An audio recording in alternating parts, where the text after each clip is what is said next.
দেখুন, মমতা ব্যানার্জি থেকে তো আমি শিখবো না বা আমি জানবো না যে দেশকে চালাচ্ছেন। তার কারণ ওনার পশ্চিমবঙ্গটা এইটুকু আমি বুঝতে পারছি, মমতা বন্দ্যোপাধ্যায় চালাচ্ছেন না, ওনার সব থেকে প্রিয় ব্যক্তি ববি হাকিম চালাচ্ছেন। বাংলার থেকে নাকি জানতে হবে, মমতা বন্দ্যোপাধ্যায়ের থেকে জানতে হবে যে কবে পশ্চিমবঙ্গ প্রতিষ্ঠা হয়েছিল।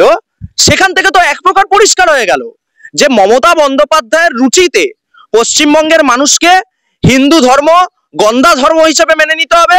মমতা বন্দ্যোপাধ্যায়ের রুচিতে শ্যামাপ্রসাদ মুখোপাধ্যায়, ভারত কেশরী শ্যামাপ্রসাদ মুখোপাধ্যায়কে ভুলে যেতে হবে এবং আমাদের যে সমস্ত হিন্দু নেতা যারা সেই বঙ্গীয় আইনসভায় হিন্দুদের পক্ষে ভোট দিয়ে এই পশ্চিমবঙ্গকে পাকিস্তানে চলে যাওয়া থেকে বাঁচিয়ে এনেছিল তাদের ভুলে যেতে হবে। দেখুন, মমতা বন্দ্যোপাধ্যায় তো ভারতের সংবিধান মানে না, উনি হচ্ছে তৃণমূলের সংবিধান আর তৃণমূলের আইন চলে পশ্চিমবঙ্গে। তো সেই মমতা ব্যানার্জির থেকে আমরা কি শিখবো?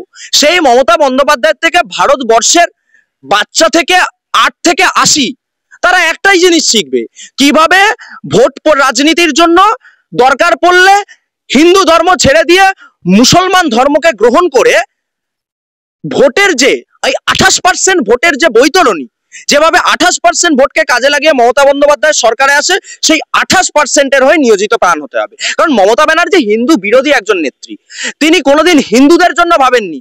তিনি যদি জগন্নাথ দেবের প্রসাদকে রেশন ডিলারের মাধ্যমে সেটা মানুষের কাছে বিলি করতে পারে এবং তিনি যদি এই জগন্নাথ দেবের যে আমাদের দলের ভারতীয় জনতা পার্টির সম্মানীয় রাজ্য সভাপতি এবং কেন্দ্রীয় মন্ত্রী সুকান্ত বাবু অ্যাড্রেস করেছেন এবং সরাসরি পশ্চিমবঙ্গের মানুষের সামনে সেই তথ্য নিয়ে এসেছেন যে দোকানটা থেকে এই জগন্নাথ দেবের প্রসাদ মানুষের কাছে আসছে, মানে ভুয়ো কালচারাল সেন্টারের নাম করে যে ভুয়ো জগন্নাথ ধাম মমতা বন্দ্যোপাধ্যায় তৈরি করেছে, সেটাও একটা সংখ্যালঘুর মিষ্টান্ন ভান্ডারের থেকে সেই প্রসাদ আসছে। তো আমরা সেই মমতা বন্দ্যোপাধ্যায়ের থেকে শিখবো, আমরা সেই মমতা ব্যানার্জির থেকে জানতে হবে আমাদের কোনটা পশ্চিমবঙ্গ দিবস। গোটা পশ্চিমবঙ্গের সর্বস্তরের মানুষ জানে যে কিভাবে ভারত কেশরী শ্যামাপ্রসাদ মুখোপাধ্যায় এই বাংলার জন্য লড়াই করে জেহাদিদের থেকে বাংলাকে মুক্ত করে একটা আলাদা রাষ্ট্র প্রতিষ্ঠা করেছিল। এই একনায়কতন্ত্রের স্বৈরাচারী সরকারটার পতন হবে সেদিন মমতা বন্দ্যোপাধ্যায়কে শুনতে হবে বাংলার সাধারণ মানুষের থেকে যে মমতা ব্যানার্জি, আপনি কি সুরাবর্দির অঘোষিত বোন? তার কারণ আপনার কার্যকলাপ, আপনার বক্তব্য, আপনার মতামতে কার্যত এটা পরিষ্কার হয়ে যাচ্ছে যে পশ্চিমবঙ্গে আর সংবিধান চলছে না, ভারতবর্ষের সংবিধান পশ্চিমবঙ্গে বিলুপ্ত হয়ে পড়েছে।